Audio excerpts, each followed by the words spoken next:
Moin Leiflü und willkommen zurück auf meinem Kanal. Ich bin Radbot, wir spielen Sovel und heute spielen wir die Dead Nations, die Untoten, und zwar eine Vampirella, wupp, Schwierigkeitsstufe 4. Wir haben härtere Elite-Gegner und wir starten das Ganze. Ich weiß noch nicht genau, in welche Richtung das Ganze gehen soll, aber Skeleton Bowman klingt erstmal gut. White Guards klingen auch erstmal gut, bei eine untote Ballerburg. Aber wir haben relativ wenig Auswahl, da macht das, glaube ich, nicht so viel Spaß. Wir gucken mal. Und ja, wir haben hier unten 3 Kämpfe, dann ist der Weg auch nicht so schwierig. Wie geht es danach weiter? Shop, Elite, Kampf, Elite, Kampf, Shop, Kampf? Ja, irgendwie so. Na, ich will anfangen. Das Gute an den Untoten ist, wir sind nicht unendlich abhängig von den, was standen wir eigentlich? Ach, wir starten mit Skeleton Knights. Das ist ja cool. Das heißt, wir sind beritten. Das ist ja gut. Das Gute ist an den Untoten, würde ich sagen, wir sind nicht so super abhängig von Zelten, schon ein bisschen, aber nicht so extrem, weil wir Teile unserer Einheiten, nämlich alle, die Reanimate haben, das ungefähr fast alle unsere Einheiten sind, ähm, durch Zauber wiederholen können. Okay, die haben ziemlich wenig Movement. Anderer Schild, 5er Defense, 4 Skill, 4 Power. Das ist ganz ordentlich, würde ich sagen. Hier hätte ich gerne noch irgendwie eine Fähigkeit, damit die sich ein bisschen abheben von allen anderen. Okay, die sind reanimated. Das hebt sich schon ein bisschen ab, könnte man sagen. Wir haben Longbows, 30er Range, 3 Stärke, sind auch reanimated. Und wir haben die Vampire Knights, Handwaffe, Schild, schwere Rüstung, also ein Defense mehr, dafür ein Movement weniger. Wir haben 5 Defense. Wir selber, also unsere Isolde mal baden. Handwaffe, Schild, schwere Rüstung. Sie hat den Zauber Shadowbolt und Unholy Vigor. Sie kann gar keine Leute reanimieren. Hm. Kann allerdings Leute mehr Bewegung geben. Das ist ja auch gut. Dann brauchen wir tatsächlich noch einen Necromancer. Oder sie muss diesen Skill irgendwie mal lernen. Ich weiß nicht, ob das tendenziell geht. Wir Unholy Vigern uns selber. Das gibt uns 3 Movement Speed mehr. Und damit können wir uns ein bisschen schlau anstellen. Weiß. Bin nicht bekannt dafür, mich schlau anzustellen. Aber technisch gesehen, so müsste es gehen. Die Gegner bestehen aus Zombies, da haben wir jetzt noch nicht so besonders viel Angst vor. Aber wir treffen auf 5, ne? Das ist ja Wahnsinn. Okay, wir haben 2 Skill mit den Bowmen, das müssen wir dringend ändern. 2 Skill ist ja immer auf die 5 als bestmögliches Ergebnis. Schießen funktioniert wie folgt. Wir nehmen die Zahl 7 und ziehen davon unser Skill ab. Und das ist die Zahl, auf der wir treffen. Eigentlich ganz einfach.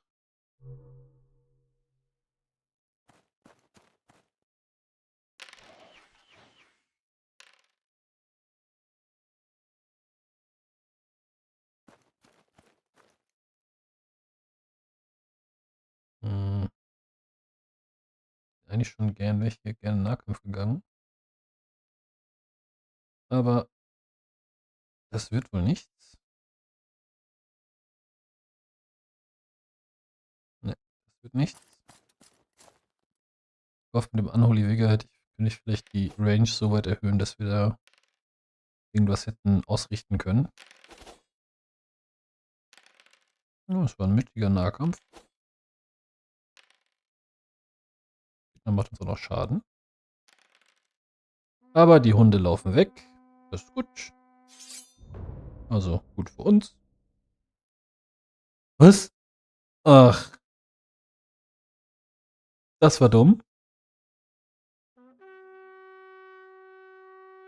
Das war unfassbar dumm.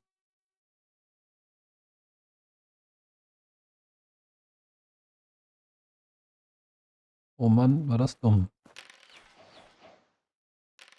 Ich will nur hoffen, dass die Zombies hier keinen nennenswerten Schaden anrichten. Okay, wir werden uns auf jeden Fall unholivigern müssen. Und dann speeden wir dahin. Wobei das Gute ist, wir sind untot, ne? Also, wir zerbröseln nur. Wir rennen nicht weg. Ah, okay. Für den Fehler ist das ein okayer Schaden gewesen. 2 White Guards verloren. Das ist schlecht, aber vertretbar. Uiuiui. Die haben auch Rache. Die sinnen auf Rache, wie man so schön sagt.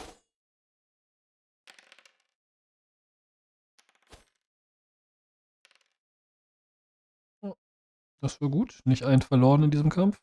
Die Gegner hingegen verlieren 2 weitere Modelle. Apropos Modelle. Ich sehe gerade, das ist noch nicht drin, aber ich habe bei einem anderen YouTuber, ich weiß gerade gar nicht, wie der Kanal heißt, gesehen, dass es jetzt auch mindestens an einem Modus gearbeitet wird, in dem man tatsächlich Figuren sieht, statt dieser Vierecke.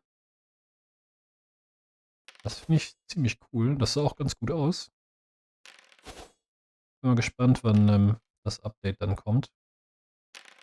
Und ob das in Anführungsstrichen alles ist, was dann in dem Update kommt. Oder vielleicht wieder eine neue Fraktion oder neue Einheiten.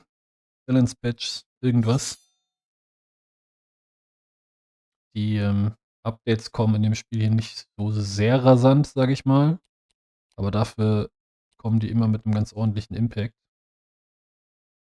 Zum Beispiel mit klassenspezifischen Skills, die man beim Level-Up lernen kann und so. Das finde ich schon ganz cool. Da warte ich auch gern länger. Zumal das Spiel mir auch so recht viel Spaß macht.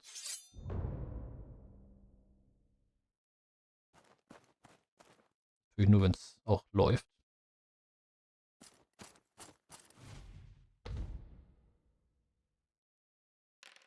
Oh, ansonsten habt ihr bald eventuell ein paar Tage Ruhe von mir, denn ich bin gerade im Umzugsstress. Und ja, nächsten Freitag ist dann das große also der tatsächliche Umzug sozusagen. Dann werden die ganzen Möbel rübergebracht von mir. Und wie das dann so ist, ne? Ob das dann mit Strom, also Strom mache ich mir weniger Sorgen, ob das dann mit dem Internet funktioniert und so. Das werden wir dann alles zu gegebener Zeit erfahren. Ich fürchte ja immer das Schlimmste.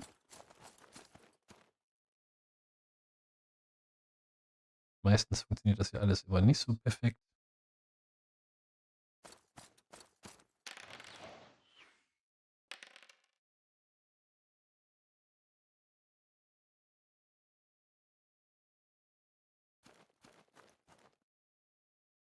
Jo, aber dann, ich werde vorher, denke ich mal, so ein bisschen was aufnehmen.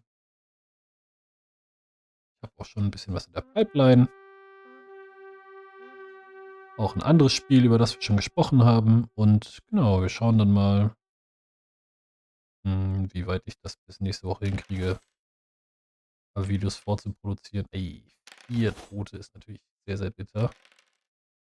Verlieren wir noch um einen. Das ist schlecht. Das ist sehr, sehr schlecht. Unser Vampirin ist auch noch nicht so der Damage-Fuchs. Gut, so noch Level 1, also darf man vielleicht auch einfach noch nicht so viel erwarten. Hm, das war jetzt auch nicht so gut. Aber um 6 gewonnen, das soll ja wohl reichen gegen Orks. Blopp, da sind sie weg. Habe ich nur die Sorge, dass meine Graveguard auch gleich weg, oder White Guard auch gleich weg ist. Das wäre nämlich ungünstig. Im wahrsten Sinne des Wortes ungünstig. Okay, die müssten jetzt 2er Rüstung haben. Ne, haben 3er Rüstung. So, die haben 4 Power. Na gut. Den wieder um einen. Ja, da hätten sie jetzt auch alle bröseln können, dann hätte ich wenigstens kämpfen können. Jetzt nicht in Nahkampf, ne? Nein.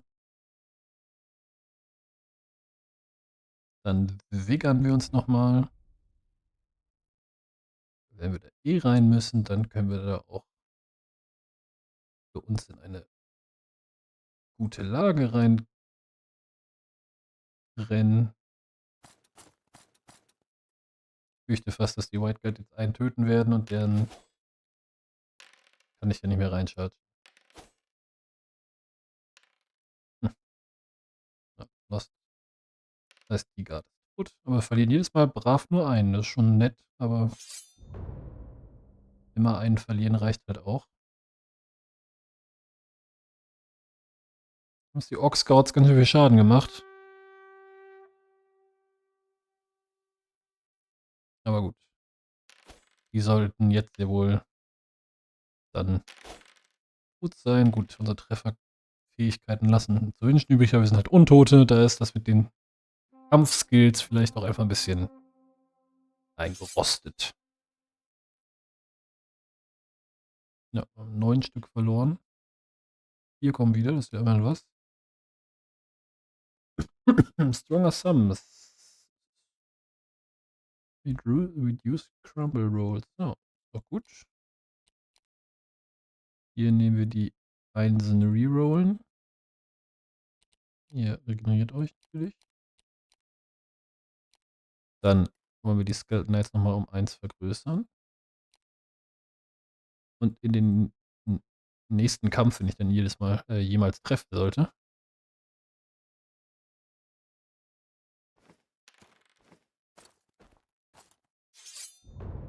Goblin Force Rider.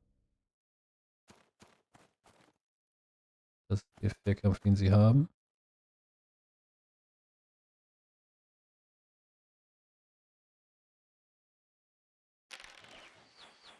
Oh, 5-mal, das ist schon ganz ordentlich. Die Force Rider auch leichter da durchzupassen.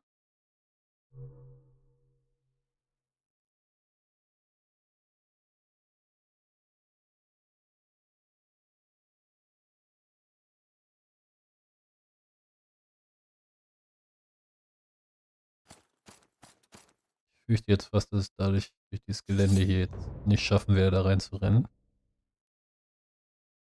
Nicht da. Problem ist, dass dann die Goblins in mich reinrennen, aber also der Goblin Mob da vorne.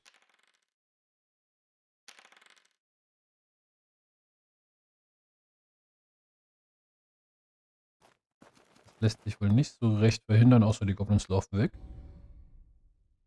Lässt sich das ganz gut verhindern. Das überrascht mich jetzt so sehr, dass ich gar nicht weiß, wie ich reagieren soll.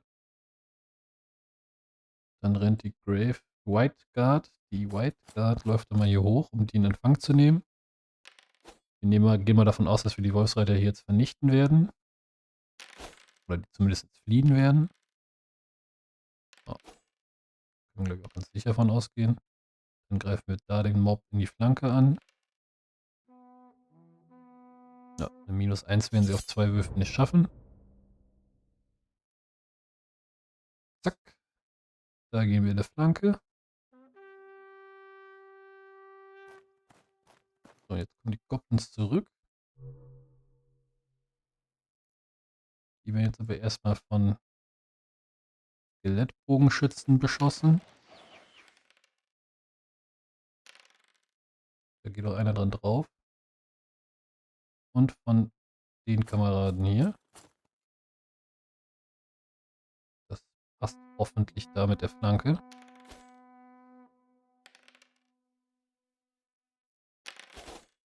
Na, die treffen auch wirklich schlecht. Die Knights. Oh, knapp, aber nicht geschafft. Oh, Greifen einfach direkt den Trupp an. Das geht natürlich der Einfachheit halber auch. Dann positionieren wir uns so, dass wir, falls die Runde überleben, wovon ich ausgehe, ehrlich gesagt, in allen möglichen Flanken und Rücken angegriffen werden können. Okay, 6 Treffer. Gehen schon wieder 2 Hops. Aber da gehen 5. Und die hatten auch wirklich keinen Bock mehr und sind weg. Sehr gut. 3 Kämpfe, 3-mal gewonnen. Mit überschaubaren Verlusten. Hm, immer ein bisschen blöd. Aber Wounds brauchen wir nicht. Den Greater Shadowbolt finde ich jetzt auch nicht so spannend. Dann nehmen wir Recruiter. Ihr reduced mal euer Crumble. Wobei. Ich weiß halt nicht, was Stronger Summons 2 ist. Das wäre dann mal interessant zu wissen. Wir nehmen den Increased Skill. Ihr könnt euch regenerieren. Die anderen nehmen Gelder. Okay, ich hab. Okay. Okay, erstmal kriegen wir den Reanimate-Zauber. Und dann kriegen wir einen Bone Dragon. Ja, da machen wir auch Crumble weniger. Er hat bis einen Power im Charge. Der hat einen Fire Breath. 2d3 Power 5. Der fliegt. Und ist auch reanimated. Ja, und Stronger Summons, logischerweise. Okay, unser Bowman mit Handwaffe Schild ausrüsten ist interessant. Aber wir nehmen hier Lance and Shield. Und mit dem neuen Muddeldrachen im Schlepptau. Da freuen wir uns sehr, sehr doll drüber. Können wir uns jetzt um die Orks kümmern.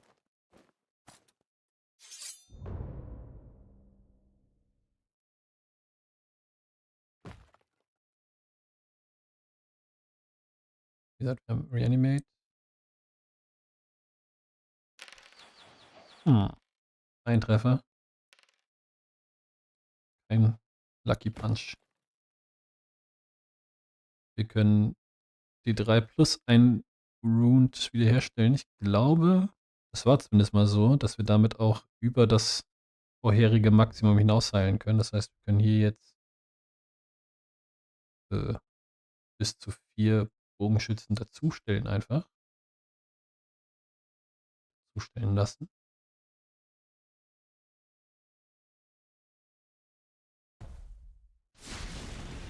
Unser Bone Dragon feuert. Ach, nicht süß. Drachi.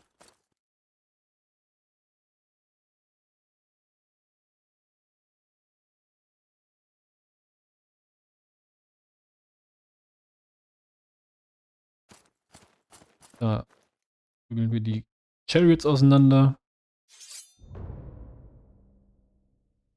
Das sollte eigentlich kein Problem sein.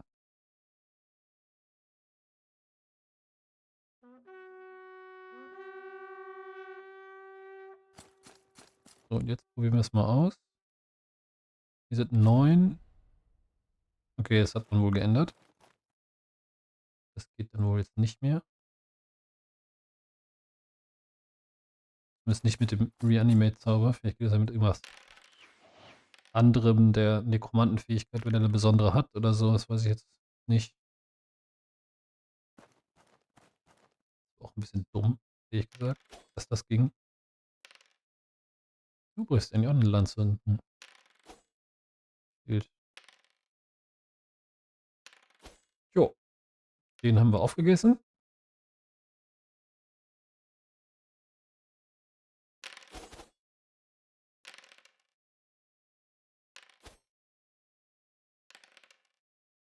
Ein Schaden, aber auch ordentlich Schaden gemacht.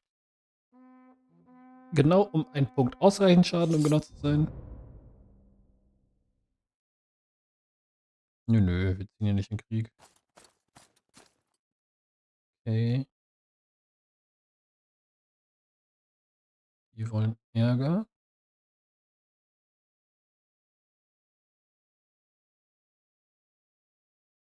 Hier mal rum.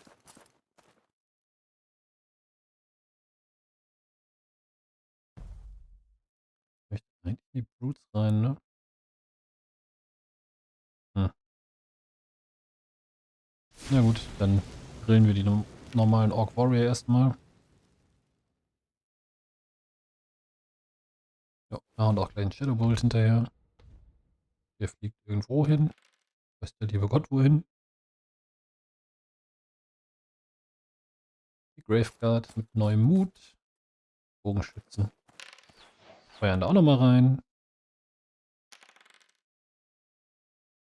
Töten auch nochmal 2 Orks. Das war ordentlich.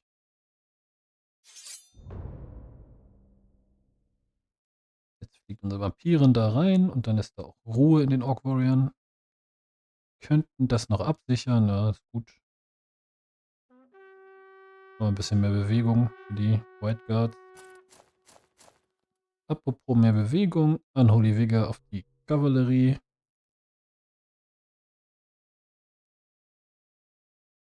Müssen wir aufpassen, hier nicht in den Wald zu laufen.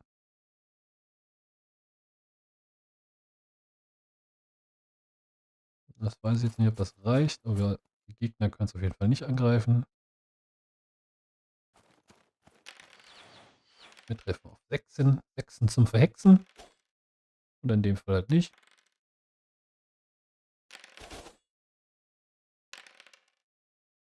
Jawohl. Die Whites haben Bock.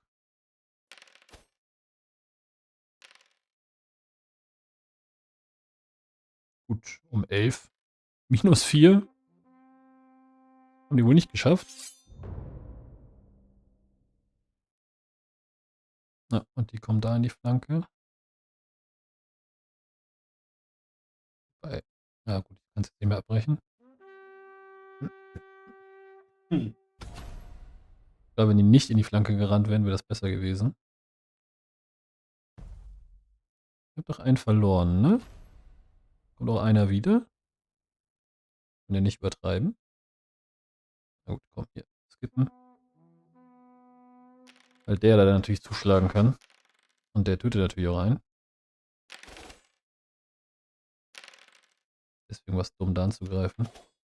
Die könnten auch nochmal einen töten. Machen sie auch. Wenn sie nicht angegriffen hätten, hätten wir mit dem Drachen da reinpusten können und die Bogenschützen hätten schießen können. Wäre, glaube ich, besser gewesen.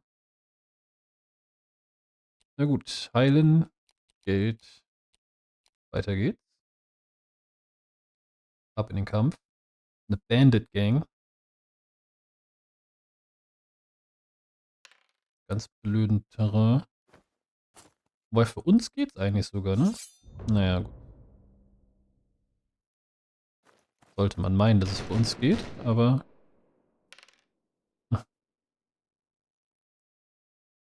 Die Jungs kriegen ihren Rüstungswurf nicht auf die Kette.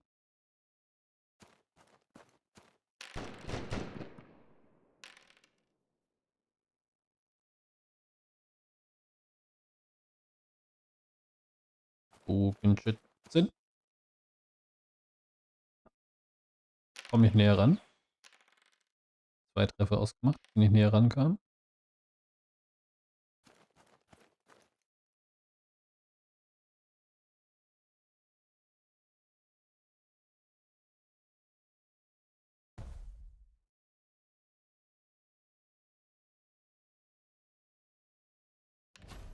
Wir reanimieren den einen. Und ja, vorspannen können wir nicht. Also, theoretisch können wir es schon, aber in dem Fall gerade nicht. Ihr werdet da in die Handguns reinrennen.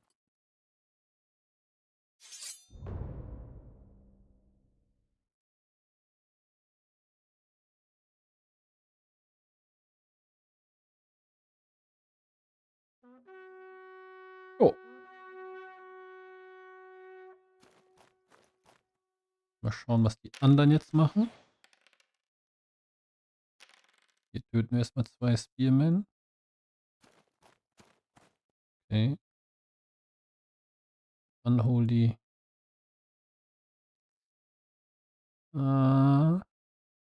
Das ist wahrscheinlich drin.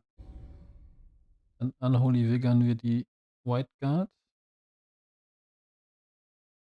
in die ich hätte irgendwie gedacht, wir können die besser in den Weg stellen. Aber so weit kommen wir leider nicht. Machen wir es irgendwie so. So, unsere Vampirin tötet schon mal einen. Der Drache tötet auch noch 1,5. Wir hauen uns, aber mit keinem besonderen Effekt. Wir gewinnen um 6. Ciao, Kakao. Okay, das war, naja. Ui. Relativ hohe Verluste. Schaffen es trotzdem, aber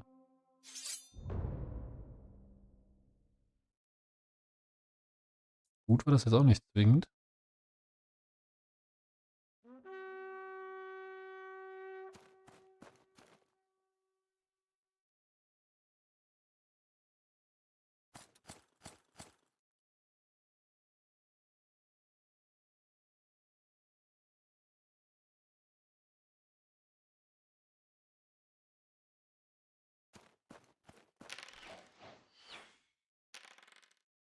Bin mal gespannt, ob wir mit dem, also erstmal reanimieren wir hier wieder nur einen Skelettritter.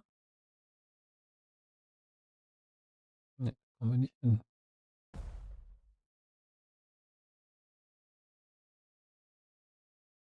Hm. Schade.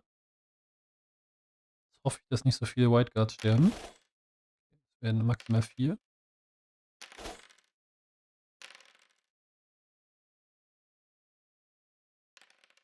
Hm.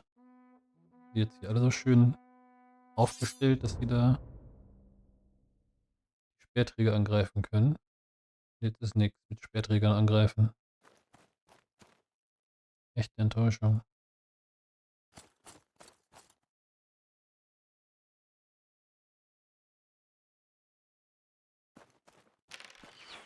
Echte Enttäuschung.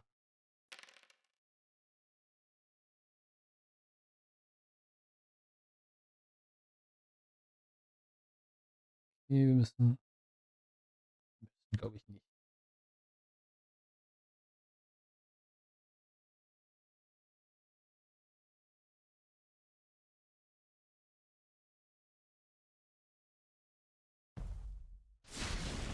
Spucken da ein bisschen rein.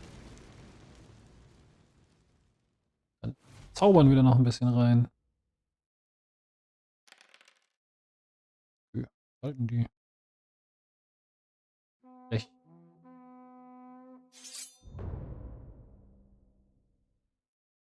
Dann flatterst du da in die Speerträger rein. Mehr machen wir auch nicht. Hm. Ne, bringt nur mehr Movement Speed. Das brauchen wir nicht.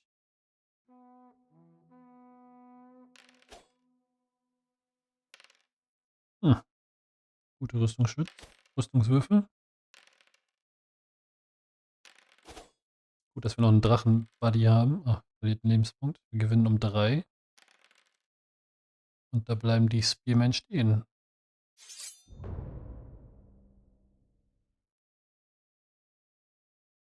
Diese Runde routen sie aber wir trotzdem mal dann noch in die Flanke fallen. Nicht, dass wir am Ende noch irgendwie durch Bröseln so viel Schaden auf unseren Einheiten hier kriegen.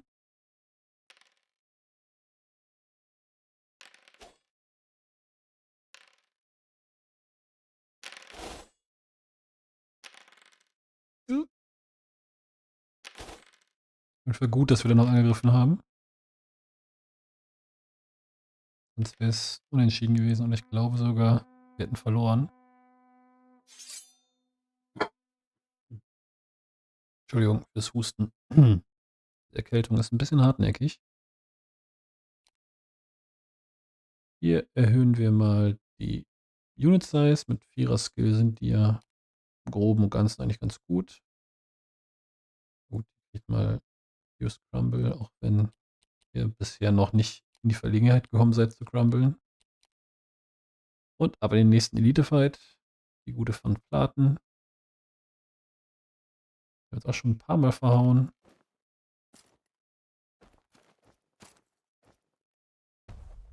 Bisschen Angst, dass die hier eine Kanone stehen haben. Haben sie aber glücklicherweise nicht. Dafür 8 Imperial Knights. Zwingend besser ist.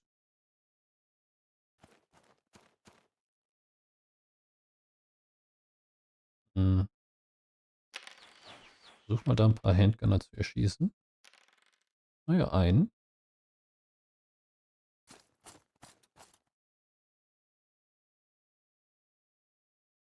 Und dann reitet ihr hier mal todesmutig.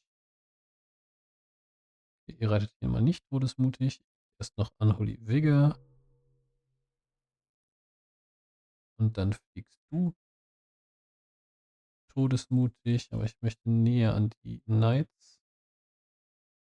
Für den Fall, dass die Schwertkämpfer da noch frech wären mit dem Captain drin. Der guten von Platen drin.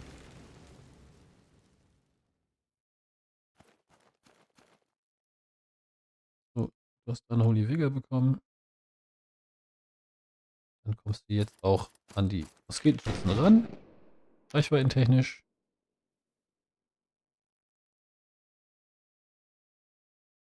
Auf jeden Fall in der Front. Ja, auf jeden Fall ist schon auch knapp, aber ist halt in der Front. Ja, die Charges.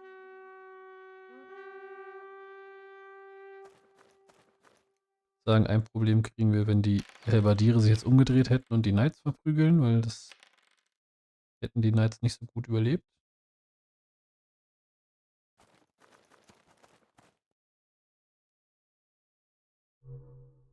Figern wir die White Guard.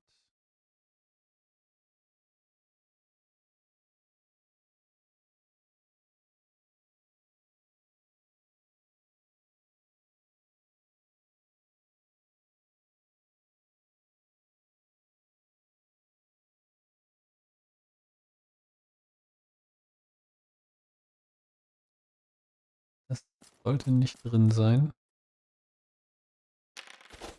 Aber man sieht das auf dem Schneehintergrund echt schlecht. Und das war katastrophale Rüstungswürfe.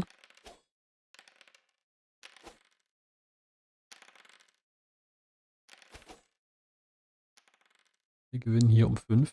Das ist ganz nett. Reicht aber leider nicht.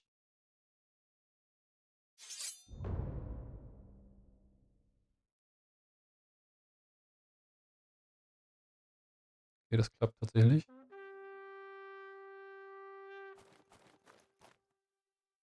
Dann möchte ich die reanimieren.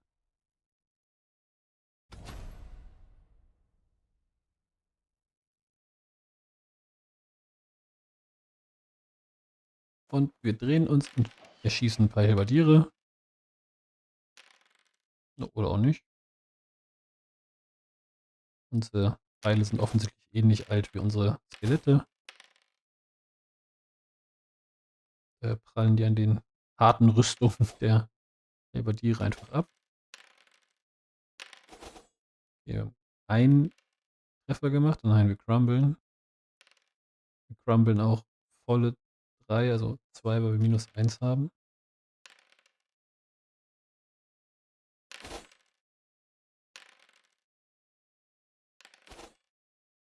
Dann kann sie sich jetzt gleich erstmal selber heilen, meine kleine Vampirin.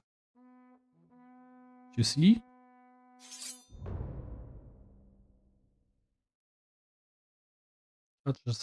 Charges haben wir keine. Du heilst dich mal selber. 3, das ist schon ein ganz ordentlicher Wert. Kannst natürlich einfach in den Rücken reingreifen. Wir können stehen bleiben, meinetwegen, und vielleicht noch ein paar Helbardiere erschießen. 3 Stück. Je weniger, desto besser. Hm.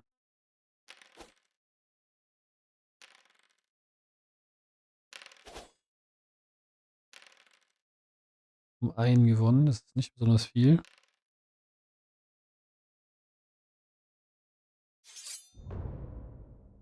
Unser Vampir Auf Drache hat er schon auch ein paar Problemchen.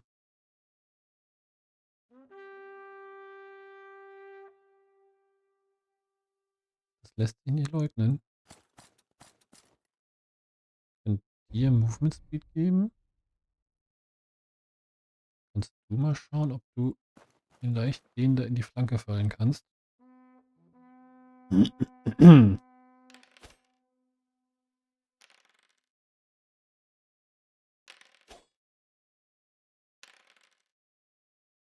Ja, das war doch mal ein ganz ordentlicher Treffer. Verlieren einen. Bleiben immer noch stehen. Na gut. Okay, wir gewinnen um 7. Das wird es wohl gewesen sein. Ah, war knapp. War knapp. Gut, das war auch einiges an Schaden. Der Drache heilt sich so peu à peu. Ja, dann kriegen neue Rekruten halt 2 Level. Was haben wir jetzt plus 1 Movement Speed. Ah, okay. Nicht so krass.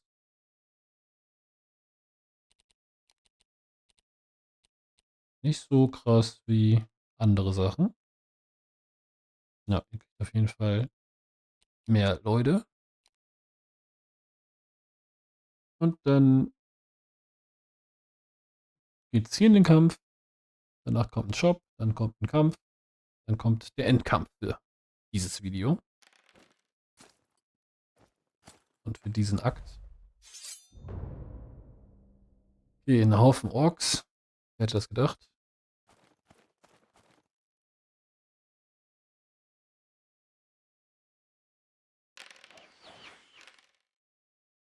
Ja, auf wen ich hier groß schießen soll.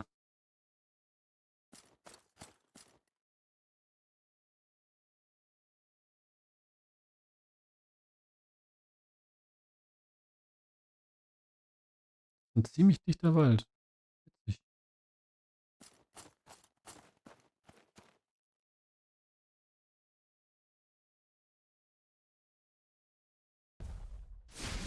Wir rösten uns ein paar Schweinchen. Okay, machen einen Schaden. Achso, ich hätte auch noch zaubern können, ne? War jetzt blöd.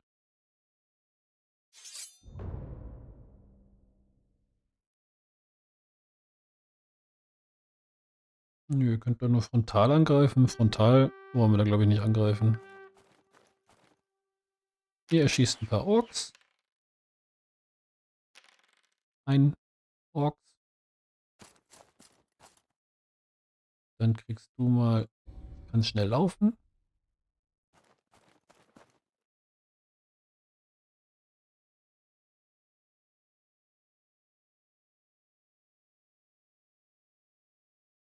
Hm. Reicht nicht, um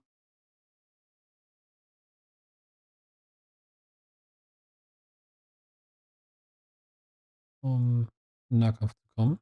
Okay, da ist ein Wald. Kein Gebüsch, das ist ein echter Wald.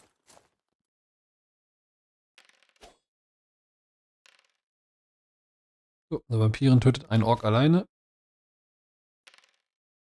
Dann stimmen nochmal insgesamt 2 Reiter. Das heißt, die Kavallerie ist schon mal fort. Wir uns jetzt um den spaßigen Teil kümmern. Ork Warrior schießen zum Beispiel. Mit mäßigem Erfolg.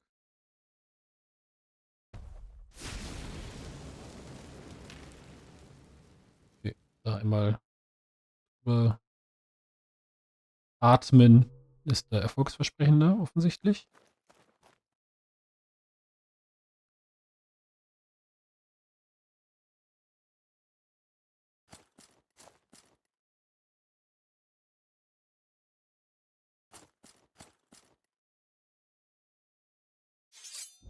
Da ein bisschen drauf aufpassen. Hm.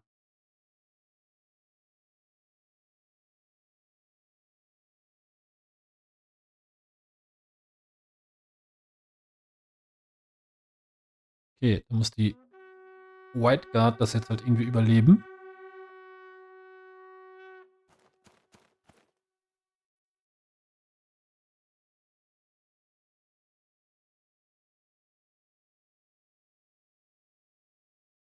Kriegt dann, wenn sie es nicht so gut schafft, kriegt sie Unterstützung für den Bogenschützen.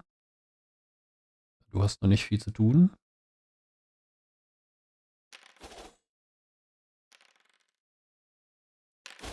Verlieren einen White Guard.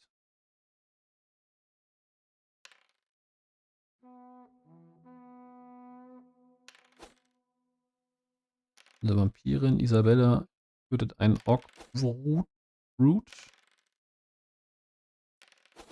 Ein Orc Brute. Sehr gut. Die Hose unseres Drachen hält mir 1. Und wir gewinnen um 9. Das sollte jetzt wohl vorbei sein. Die Brutes sind Geschichte.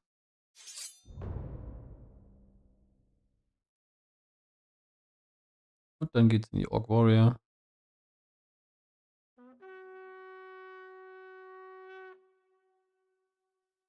Wir reanimieren den verlorenen White Guard. Wir erschießen die 2 Orks, damit unsere Nemo und mich selbst beim nächsten Mal auf jeden Fall nicht die Bogenschützen nehmen. Geldbogenschützen sind nicht besonders brauchbar.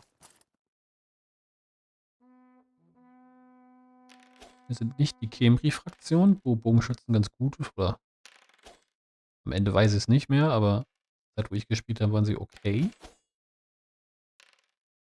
Ah, ich will hier noch einen Lebenspunkt. Wie sollte es auch anders sein? Zack. Runde gewonnen. Dann auf zum nächsten Shop. Nehmen nochmal alles Gold, was wir kriegen können. Auch wenn die Knights vielleicht glücklicher gewesen wären, wenn wir sie upgradet hätten. Wir können uns einen Zombie Giant nehmen. Spricht eigentlich nichts gegen, ne? Der kriegt mal in, der hat die Fähigkeit, die die Trolle haben schon, dass Attacken gegen ihn gererollt werden müssen. Puted Stench. Damit da 8 Wunden. Und wir reducen sein Crumble, weil ich glaube, dass das so mehr oder weniger das Einzige ist, womit man die gut tot kriegt. Aber wir könnten noch Fellbats nehmen. Aber eine Truppe Fellbats? Weiß ich nicht. Oh, kann auch noch Steine schmeißen. Unsere Knights kriegen das. Was kannst du denn noch kriegen? Plus 1 Power ist schon mal gut. Plus 1 Defense, plus 1 Wound ist gut. Und Shroud. Ja, das ist auch ein guter Spell. Wenn man den upgradet, sind alle Modelle in Cover. Das ist schon auch gut, ne? Ja, das ist schon auch ein guter Spell. Das ist auch ein gutes Level-Up vom Spell. Problem ist halt, mit jedem Spell nehmen wir ja ein Level-Up-Part weg, wo sie irgendwas anderes aufploppen könnte. Deswegen will ich nicht alles mit Spells vollpacken, zumal du ja auch nicht unendlich Spells pro Kampf zaubern wirst. Jetzt zum Beispiel kommt sie eigentlich zuletzt dran, aber weil ich diesen Shroud-Spell habe, das kommt jetzt auf sie, damit sie hier rein fliegen kann und schon mal mit den Goblins Vorlieb nehmen kann.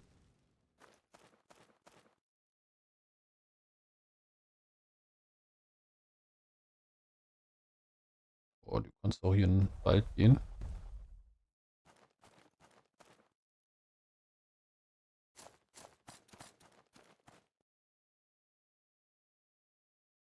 Es macht ja wie gesagt, oder ist wie gesagt, aber es macht ja oft keinen Sinn, auf Trolle zu schießen. Die haben ja Regeneration. Das heißt, du musst schon auch die vollen Schaden machen, um einen zu töten, sonst kommt er halt einfach wieder. Ähm, ja, nu. Nehmen wir an, dass wir Um die wohl nicht drum rumkommen. Hm. Natürlich ein ganz hervorragender Wurf.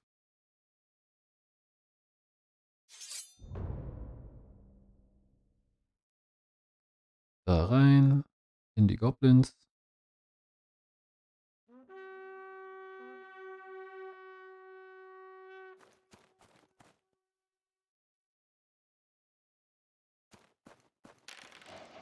Ja, das war jetzt sehr erfolgreich, um Trolle zu töten.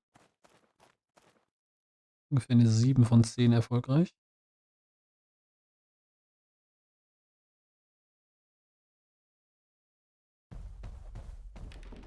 Hm.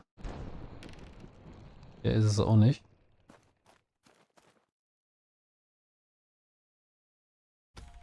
Okay, wir reanimieren hier den Knight. Und ihr jumpt mal. Wie machen wir das?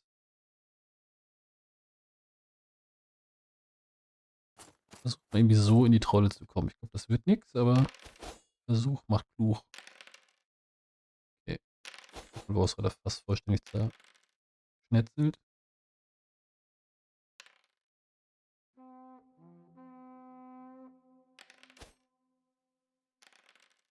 Hm. Der hält sogar noch einen Goblin. Da halten 2 Goblins. Okay, das waren extrem gute Rüstungswürfe. Und 2 gewonnen, könnte nicht reichen. Das reicht aber.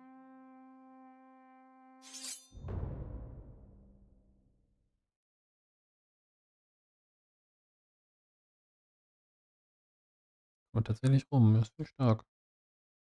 Ach, hab ich vergessen da anzugreifen.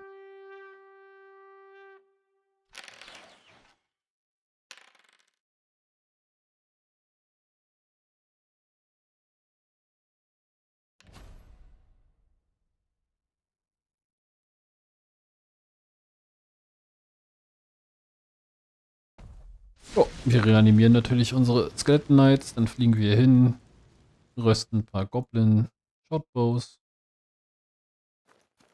Ihr habt nichts zu tun. Die Knights. Falls hier was schief geht mit Trollen, sind die bereit, um da reinzurennen.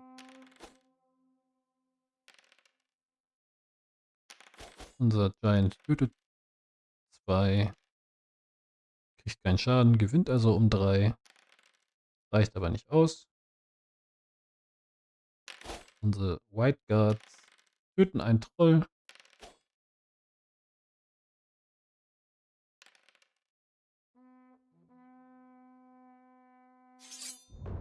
Ich fürchte, dass die jetzt nicht da reinpassen. Das muss der Giant jetzt irgendwie alleine überleben. Ich habe schon wieder vergessen zu chargen. Das war ziemlich dumm von mir.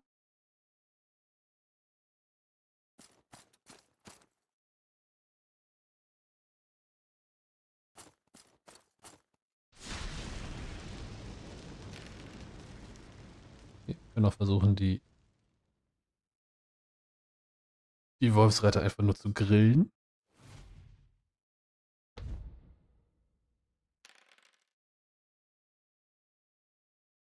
Oh, so sterben auch Wolfsreiter sage ich schon. So sterben auch ein paar Bogenschützen.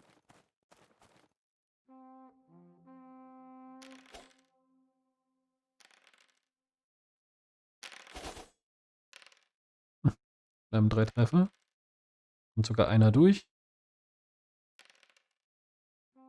Nicht weiß ist, ob man dem Zombie-Giant die Regeneration geben kann. Wahrscheinlich nicht.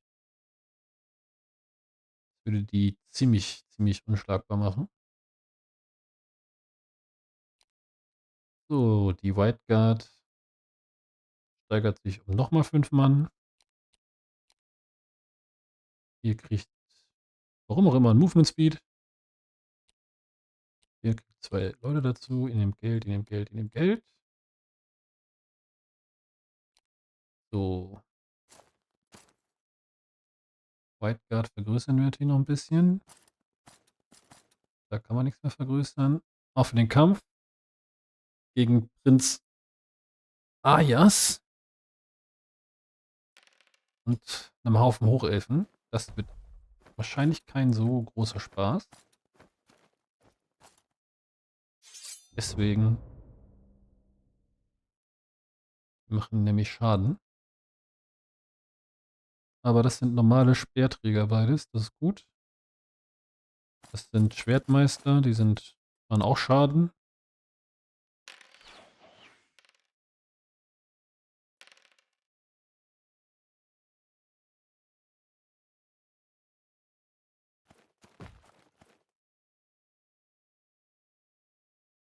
Gibt dir mal Cover, also Shroud.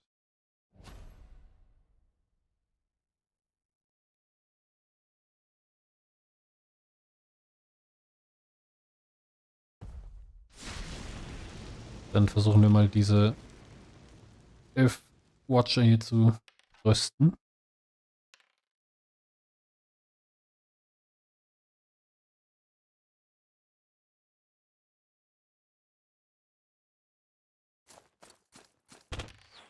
Hm, schieß auf meine White Guard. Unhöflich.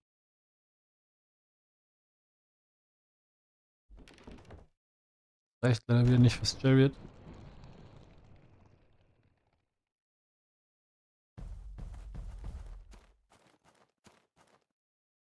Okay.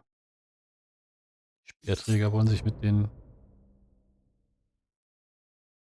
Kollegen da anlegen. Du lappst, krallst wieder den Watcher.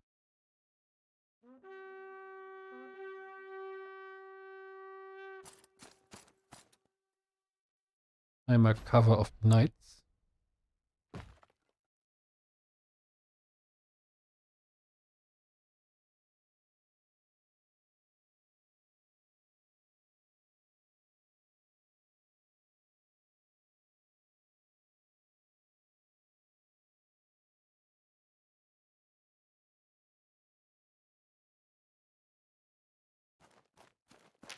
Okay, wir schießen ein paar Schwertmeister über den Haufen. Vielleicht. 2. Hm.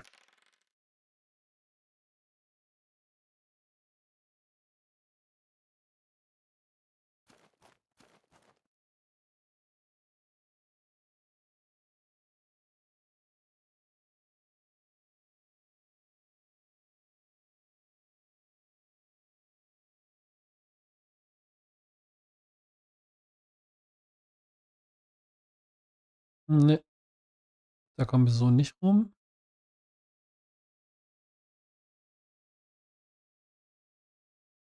Da kommen wir so auch nicht rum.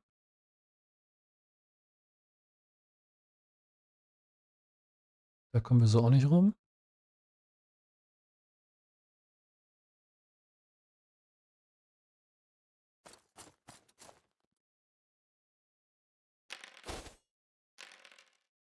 Hier 6 Hits. Ganz ordentlich. Das war sehr, sehr schlecht, aber unser Crumble ist negiert. So, die Watcher hier machen nix.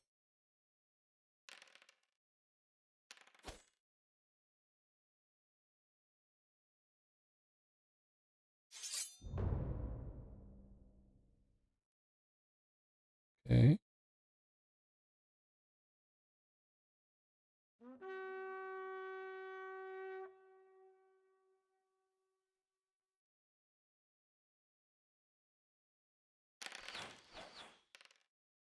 Den nehmen wir mal zuletzt.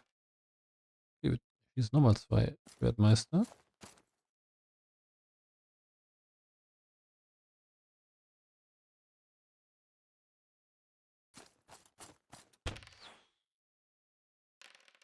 Hm. Wir haben ja auch zu viel White Guard.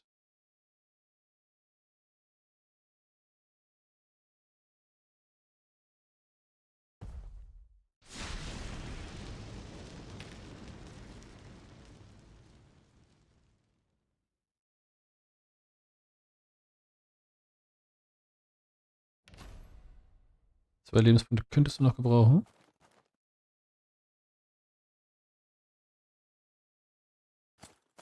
Easy. Die da rein, die da rein. 7 Hits. Die Rerolls, die sind nicht so gut.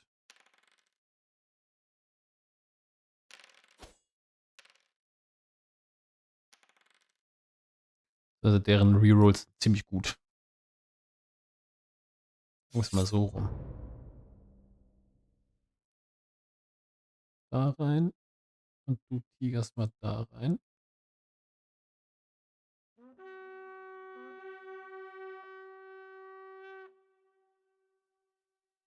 Wir haben noch einen Reanimate.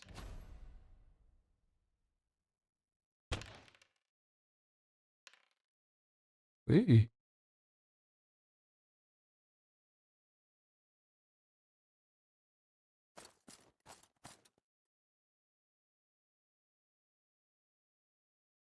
Oh, du kannst aber stehen bleiben, wenn hier irgendwas schief geht. Kannst du da nochmal angreifen. 10 macht 8. Oh, oh, 3 Hits. Das ist zu viel.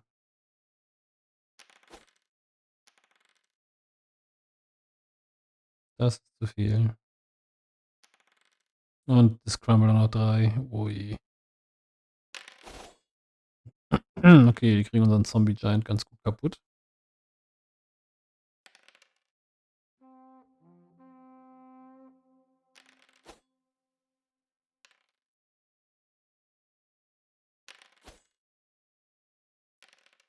Okay. Hier Schwertmeister vernascht. Die rennen auch weg.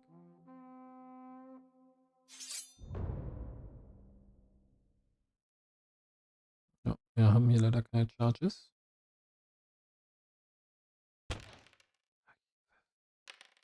Was die White Guard ja nicht getan haben. Dann Holy Vigor auf die Kollegen.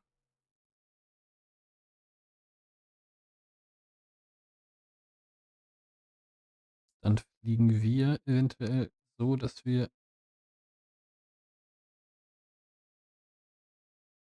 den Streitwagen angreifen können.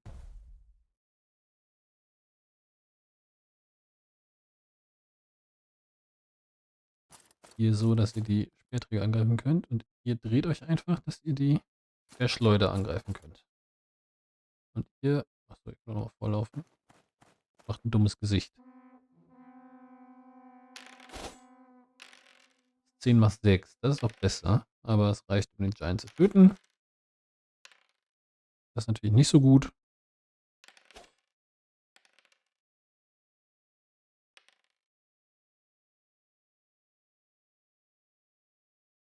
Das ist sehr traurig.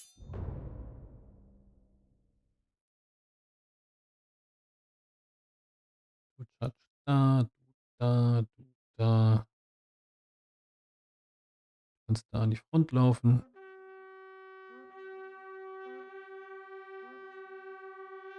Dann ist der Charge auf unseren Drachen abgebrochen. Konnte noch mit irgendeiner Unit irgendwas machen.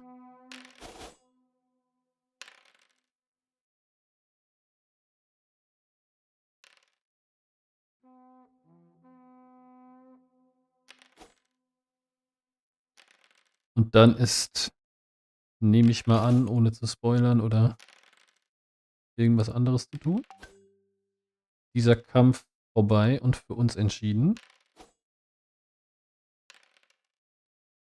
Nicht viel gewürfeln hier. Auch noch ein paar Bogenschützen verloren, leider. Aber die Speerschleuder ist die einzige Einheit, die der Gegner noch hat. Und die stirbt mit 10 Schaden. Und schafft es nicht, noch einen Skelettreiter zu besiegen. Damit ist Prinz Ayas besiegt und Akt 1 mit hohen Verlusten auf Zombie-Giganten-Seite ist der Akt 1 gewonnen. Den regenerieren wir auch natürlich gleich. Unsere Knights kriegen weniger Crumble. Das kann ja hilfreich sein. Unser Bone Dragon kriegt mehr Lebenspunkte. Kann auch hilfreich sein. Unser Vampirin kriegt einen besseren Skill. Ihr kriegt mehr Leute. Ihr kriegt volle Leute. Und ihr kriegt mehr Gold. So. Mal sehen, was uns in Akt 2 so erwartet. Das sehen wir dann im nächsten Video. Ich bedanke mich fürs Zuhören. Lasst doch gerne ein Like da, lasst ein Abo da, einen Kommentar, da freue ich mich auch immer drüber. Wenn ihr über irgendwas reden wollt, sagt einfach Bescheid. Und dann hören wir uns beim nächsten Mal. Ihr hört mich mindestens beim nächsten Mal. Und ja, ciao, bleibt gesund.